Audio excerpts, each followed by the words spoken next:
I am Stacy Douglas, founder of the Stacy Douglas Foundation, and I am speaking up aloud and loudly. Okay, it's your boy June Dreyfus. Up aloud and loudly, we are here at El Kami once again. I'm here with the wonderful, lovely Stacy.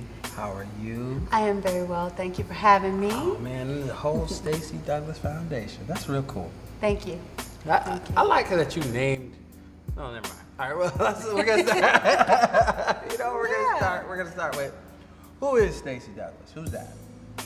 You know, that is a very interesting question because I don't mind telling my age. I'm 41 years old or years young, and I'm still discovering who I am in this phase of my life. So I could tell you who Stacy was in my adolescent years. I could tell you who I was as a parent, but now I'm in a phase in my life where it's just me. My children are out of the home, and so I'm rediscovering who Stacy Douglas actually is. Okay, well. I can tell you who I'm not. Word. Let's Yeah. go. Who are you not? I'm not a person who lacks integrity. Okay.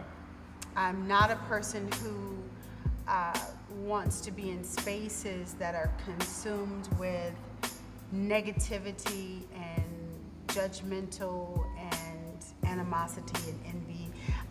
That I am not. Okay. So what do you do? So what do I do? I bring my whole self. I bring all of my experiences, all of my pains, all of my understandings, and I bring them with me into a space to try to create a better space when I leave. So when I leave and when I enter, I want to create a space of love where you can say, I know Stacy was here because it feels better. The room is brighter. You feel better. Everything is smoother when I leave. So that's what I like to do. That's who I am right now. So explain, now I want to get into the Stacy Douglas Foundation, Yes. right? Explain that. What's that about? Well, we are a nonprofit organization. We have a history through hip hop program, and that program allows for the integration of music along with economic and parenting education. So just being a child of, old school hip hop, I grew up with Public Enemy and Poor Righteous Teachers and Leaders of the New. And, back then the music was empowering. And it gave me a message as a woman, as a black woman, that I was a queen, that I was to be respected, that I was to carry myself a certain type of way, that the world really was mine if I wanted it, that I didn't have to be subservient to anyone, and that I was classy, I was a lady. And I think that's what's missing in our community, and it's misleading our children, and it's also misleading people who are my age, because some of us are in the club dropping it like it's hot rather than, being at home and establishing a foundation for our families and for our children. Okay, so I met you through the Black Power Awards. Yes. Wonderful event, second annual. Yes. That was wonderful. All right, so now the Stacy Douglas Foundation, how did it get intertwined with that? With the Black Power Awards. Well, we are going to have to go back to last year, May of last year. Okay. I had come to a crossroad in my life. I had surgery. I had my thyroid removed. I have sarcoidosis, which is a disease of the lungs, which is something I got while I was in the United States Navy. And what is that? What is sarcoidosis? I'm still learning all of it. But it affects your joints, it affects your breathing, you have lesions on your lungs, and you get it from like inhaling harmful chemicals, so it develops it. Matter of fact, Bernie Mac passed away from it. Really? So eventually you just either suffocate or your lungs shut down, or Oh wow, did not know that. So started to deal with that, and just felt like, I've lived, or have I lived? That was the question. Have I lived my own life, or did I live a life that an idea of a life of what was programmed for me to live. And I found that I was living a programmed life. And so I said, I just want to free fall. And in my free falling, I was scrolling through Facebook and I ran across Dr. Umar Johnson. I don't know if you're familiar with Dr. Umar. I am. And so I looked him up and I saw everything negative about the brother. And I said, well, I'm gonna go check him out for myself. Right. So I went and checked him out, and I enjoyed his message because he had a powerful message about parenting, that's my passion. I love my children. I do a lot of volunteering. And that's how it got started. So that's where the birth of being introduced to this lifestyle. So it started with Dr. Umar. I went from Dr. Umar to Professor Griff, from Professor Griff to Rick Mathis. This is the, as people would label it, the conscience route, or the woke road, or the woke path, being African American. Is that? I wouldn't say it's the path. Well, I guess what I would say it's really connecting with different ideas. See, all of each and every one of us are an extension of each and every one of us. Okay. This is no accident that you and I are here in this space together, because you have answers to my questions and I have answers to yours, and that's what attracts us to one another, is we're trying to resolve that so that we can become more powerful. Correct. So just being in the presence of those individuals, those were just questions and those are answers. So it's just a seeking. But the consciousness, all of that came from within. So if you were locked in a cellar in the middle of nowhere on an island with no one, you would become conscious in that moment. Absolutely. You would be more conscious than the rest of us here, because you would have that time in stillness, and in stillness is where all knowledge and all understanding exists. So you don't need anything outside of yourself. Okay. So on this path, you went from, like you said, Umar Johnson, Progressive Griff, and so on and so forth. Yes. Where has it led you? Like, I mean, how did it lead you up to the Black Power Awards, where we actually, first encountered? Well, I did it. I got there through service, through servitude. So Rick Mathis was doing a Black Friday remix. And one of the camera crews, it was Instinct Radio out of Atlanta. They just needed some extra help.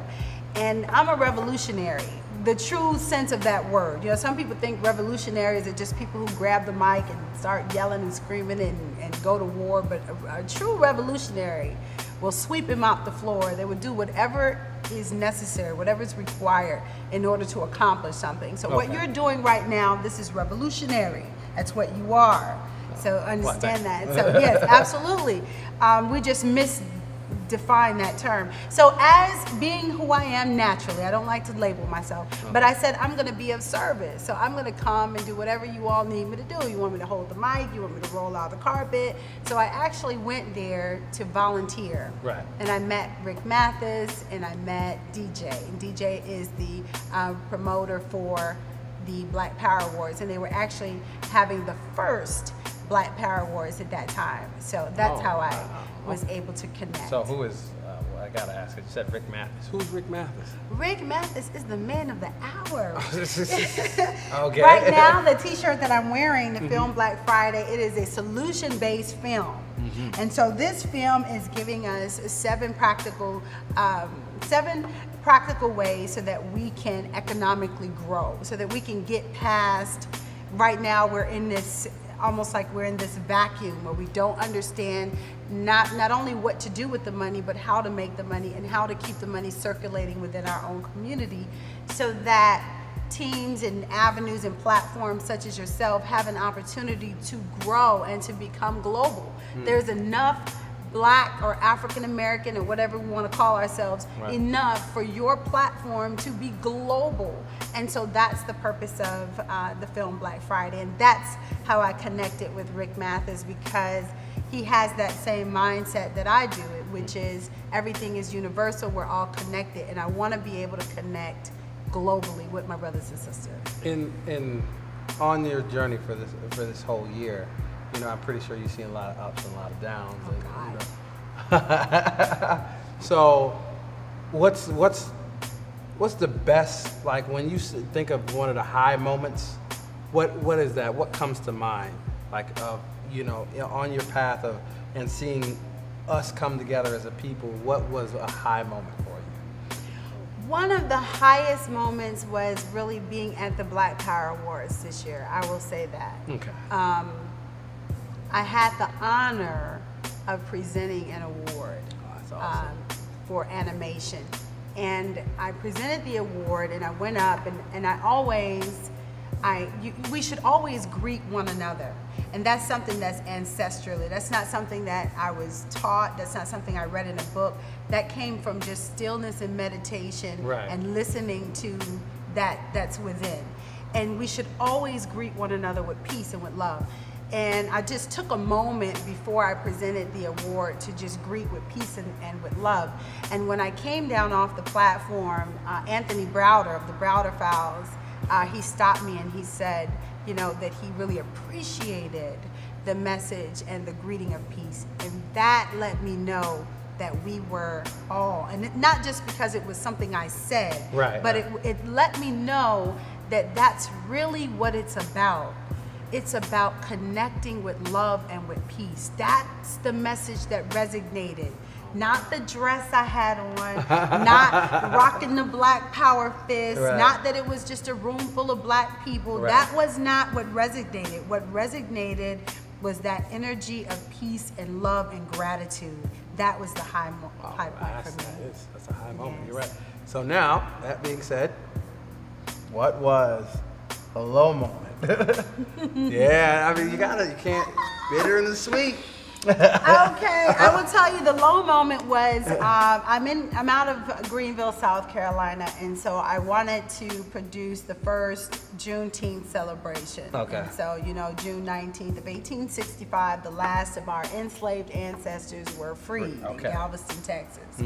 Because we are a people of Ubuntu, we believe that if one of us are enslaved, all of us are enslaved. So I am not prosperous unless you are prosperous. That is my mindset. And so I wanted to do the nicest one in Right. Greenville, South Carolina. And we have one in Spartanburg and there are other places. But anyhow, I got a lot of opposition. I took a lot of money. I probably spent in excess of $30,000 from my personal retirement account, putting together an event to have it at the amphitheater, which was in Simpsonville, South Carolina. And the reason that I wanted to have it, the vision was, people said, Stacy, that's too big, it's too much. And that's what hurt, because I don't want to get emotional, but we have to stop limiting ourselves in believing that we're not worth it, that we're not worthy to have something great, grand, and excellent.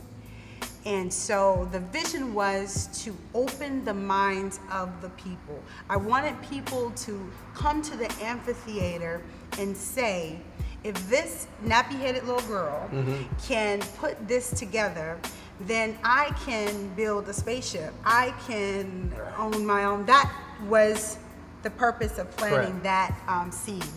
I got so much opposition from the city, not from outside of the community, more so from our own people, fighting it, not wanting it to be. The area that I live in, there is a rejection of culture. I don't want to be Black. I don't want to identify with that Black stuff, because being Black, there's negative connotations with being Black, and that means that you're threatening if you're Black, and you're militant if you're Black. So we don't want to be Black. We just want to be. Right? And we don't want to celebrate slavery. We're just going to accept that slavery was bad and being enslaved was bad. We don't want to take the power from being enslaved. And so it was important that I send a message, or that the foundation sent the message that, yes, in being enslaved, we know was horrific in words that we can't even define. But what gives me power is that we are the descendants of some of the greatest fighters who ever lived, because only the strongest and the fittest survived. That's true. So when you think about the atrocities that our ancestors went through, and we're here, we are nothing to play with. That should give you power to celebrate, you know. But I understand that. I find it that being, having the opportunity and being blessed with the opportunity to be on the black carpet of the Black Power Awards, Yes. I noticed that everybody was not from here. Did you notice that? It didn't seem like anybody was from the South, really. Like, and and that being said, do you think the mentality of, because, clearly the South was a very more oppressive than the North. Not saying that the North wasn't oppressive. That's right. Not saying that. But because the South was more oppressive, that's why there's not much support in this region. Absolutely, you're right. Yeah. So how do you make a movement in an area that is in the South but is predominantly black? Black skin, but not black heart. Black skin, but not black heart. You're not, because it was never designed that way. There's only a fragment of us. There's only a fragment of us. And that's something that I had to accept when it was pretty much bombed, that I lost so much capital. Right. I didn't lose because I sent a clear message through the ethers, Right. but I lost capital. And most of the people that were there were from Atlanta, Charlotte. I even had a woman that flew in, I think from Canada. She stopped through from Canada. So people came from all over. Right, but- So how do we start a movement? We take the fragments of people that are in different places and we connect. And we connect beyond labels. So someone may say, for instance, people that are in my circle are Muslim, are Moors, are Catholics, are Christians, are Luciferian, are pantheists. So, but what is our commonality is the fact that we're human. We understand and accept our African culture, our ancestry, and we live by integrity. Can we just connect with that? I don't have to pray. If it's time for the Christians to pray and you don't want to pray with the Christians, just step out of the room. When they finish praying, let's step in the room and handle the business. That's what we have to do in order to start a movement. That seems like it's true. And the steps that are taken, because the Black Power Awards went off and it was successful. It was successful in that the direction that I'm told that was the message was it was supposed to be the opposite of the BET Awards. It was supposed to be the alternative, not opposite, the alternative to the BET Awards. Do you think that we will have that clout that the BET Awards brings as the Black Power Awards keeps going? Or is it too much? You know what I'm saying? Because I do. Is it too much for just us? I will say we can't compare the two. We can't even say BET Awards and Black Power Awards. Okay. Because we were brought here to work and to entertain. So Black entertainment television is always going to be more so because that's what they brought us here to do. Oh. So they're going to feed that channel. They didn't bring us here to be revolutionary. They didn't bring us here to be export and import and business owners and so we can't even put BET and Black Power Awards. It's oil and water. It doesn't even mix, it's not the same. What we have to do is understand that they have built a system. Right. That system was built off of us. Once we just accept that and we remove ourselves from the system, that system will automatically collapse. There is no comparison. But the idea is that we're trying to compare ourselves to ourselves. That system cannot survive without us. All we have to do is simply remove ourselves from the system and it will collapse. It's really that simple. Like the Matrix. Just like that. Just unplug. Just like that. I do 1,000% appreciate your time. I have 2 questions. 2, yay for 2. All right, so the last 2 questions. Question 1: how can people contact you? How can people reach you? Could be a part of your, you know what I'm saying, your movement, STEAM, you know what I'm saying, be a part of what you're doing. How could they get in contact? Well, you can reach me at www.stacydouglasfoundation.org, and that's Stacy with no E, just S-T-A-C-Y. You can call me at area code 864-918-3830. You can reach me on Facebook, I'm on Twitter, I'm on Instagram, all Stacy Douglas Foundation. Also, we're preparing for our Juneteenth 2018, so even though we lost a lot of capital for 2017, we are not giving up, we're gonna keep pushing. I'm not going away, I won't go away quietly. So we are going to celebrate our ancestry on June 16th of 2018. The location to be determined. I'm laying out, yes. And if India, Queen, I'm trying to reach you. So I know that you'll call, or I will call you and you'll just answer. And we would love to have you come and bring your love, your energy, your compassion to the Juneteenth 2018 so that we can put a stream of light in a very dark place. So we need your love and we need your graciousness. But that's all you can reach. You gotta make me get a shout out section. Like, all right, hey. let's get it. All right. Yes. And India Irie, like, come get an interview. All right, Yes, so absolutely. the second question. If you had a chance right now to look back and speak to yourself at the age of 20. At the age of 20. Okay, I'm there. All right. What would you tell yourself?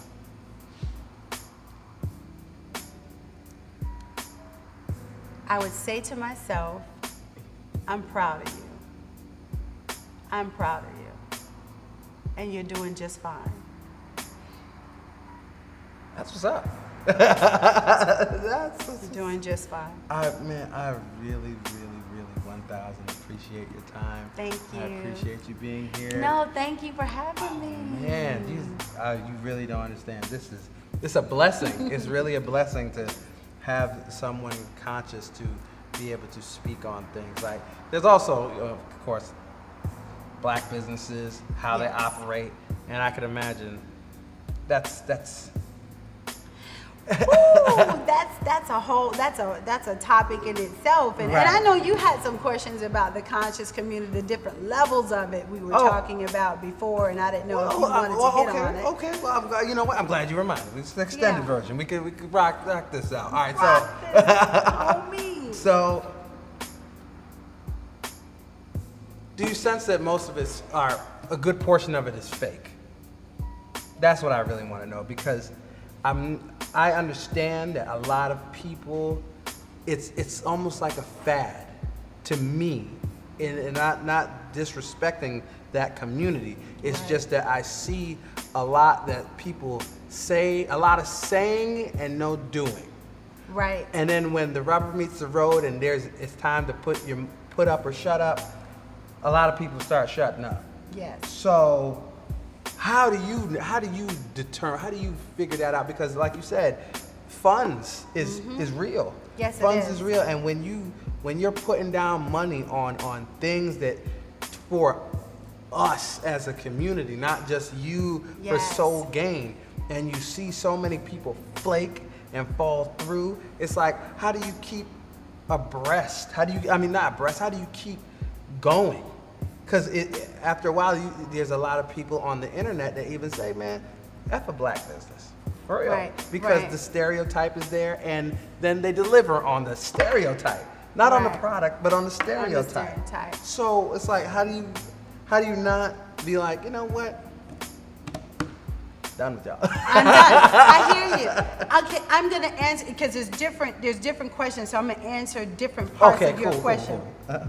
The first thing I want to say to our brothers and sisters is that we have been being mistreated, disrespected, overpriced for years shopping outside of our race. And we keep going back to the same stores that we are disrespected and dishonored in. We do it every single year, over and over again. It's not to excuse black business, but what I'm saying is that understand that no matter where you go, you're gonna be disrespected, dishonored, and bamboozled. It's a part of life because they will take advantage of you no matter who they are.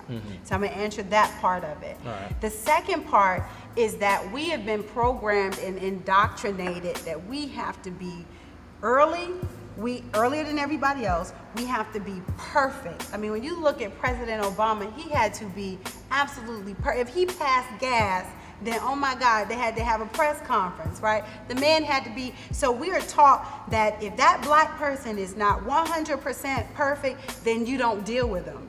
But yet, we'll deal with someone of another race it is the scum of the earth, and anything they do is acceptable. So we have to be consciously aware that we don't keep putting ourselves in that category to say that this black man or this black woman has to be 100% perfect, accurate all the time, on top of their game, because that's an enslaved thought. Okay. They taught us that on the plantation to keep us down, because no human being can be 100% on your game every day. I can't tell you how many mistakes I've made just trying to get here today. I understand. And if I got judged by each and every one of those, even the fact that I was late, because I was late, then you would say, I'm not dealing with black people anymore because they're late. So we have to start to just be consciously aware to say, wait a minute, is this coming from a place of authenticity? Am I giving my brothers and sisters some type of credit? Or am I operating under that thought that they have to be 100% all the time on their game? That's one part. Another part of your question. Okay. The fakeness. And I'm going to answer it from my alchemist, who is Kavan Shah. You know him as Professor Griff. Okay. And I also spoke with the Red Pill last night. And that comes up often. So you're not alone when you say it looks like a lot of times it's propaganda or people are taking advantage of it. Okay. And this is how I've learned to discern who is who. And speaking to those two gentlemen, setting up events for them, there are certain things that they have to have. Right. They have to have projector, they have to have sound, they have to have a particular setup so that they can equipment, right. educate. They're coming to work, you see. They're coming to educate. They want a space where they can have access to the people. Right. Where if the people have a question, they can ask that question. Right. Right? That's the difference. Some of them it doesn't even matter. They'll come up, they'll preach a sermon, and then they're gone. There's no material. You leave with nothing. Your emotions just get all riled up, and then they're gone. There's Right. no solution. There's no way to get back in contact with them. You can never reach them again. That's how you discern who is who. So when you say, do you think some of it is, I don't want to say fake. I want to say that it is operating exactly the way the world is. There are some of us who will take advantage of one another because Okay. that's what we were taught to do, just like any other race or nationality that takes advantage of black people every day. It's a program. But I understand for a lot of it, but there's this part here that even though, like, you were late, and that's fine. Yes, it's not. You know why? You know why it was fine though? Communication. Ooh. That's where I feel that there is no, after a while, there's no excuse. Right. We are advanced technology. This is not smoke and mirrors. This is not, oh, you got smoke signal here. You got to take the Pony Express there. Like, we have instant communication, and yet we single-handedly seem to continue to fail. The reason why it's not an issue is because you communicate. I am got you. fine with the situation. Life happens, and that's true, but I find it that we as a people It's not the matter that life happens. It's not the matter that you're late. It's not the matter that you this, that, and the third. You didn't call. You didn't call and communicate, right? So why it's like, so when I see the failure, it's like, no, there's no reason for that. Because someone should have been prepared. You're right. Someone should have been prepared, like, okay, cool, you're not gonna be here this time, we'll move it back. I could get mad, but you told me. Right. You feel me? Yeah, right. That's where I'm like. You are 100% right on the communication. So that's why I'm like, I guess, how do you, yeah, like I think that we talk about doing stuff and doing stuff and doing stuff and doing stuff, and we never talk about, hey, okay, so we actually need to tell people. Right, how do we tell people, instead of telling me how you're gonna like host an event, or do a party, or do this and do that, tell me what time it is, or tell me when you're, hey man, I ran into some snafus. Right. Cool with your snafus. I got snafus too. Right. But if you're like I'm not and nothing. And then the worst part is when you call them and there's no answer. You know what we need to do in that instance, June, which was something I was thinking about. We need to form a coalition. Okay. I'm thinking, or like a directory. It's an idea. It's an idea. I don't know. If we all got under maybe one pyramid where we have a set standard, this is how we operate. And if you say, well, Stacy, I need a saxophonist, you can guarantee that the saxophonist I send you is one that meets those standards and those requirements, right? If he's gonna be late, he's gonna let you know. He's 100%. And that's the saddest thing, because I think that is the main problem right there. Beyond the fact that we don't support each other, we don't tell each other either. You know what I'm saying? We ain't telling each other nothing. I tell you nothing. Like some reason we have this reason to hide and hoard and this is my. I think we have a sense of ownership, and that's why I'm not fully into it, because everyone feels like they own something of this consciousness that is free.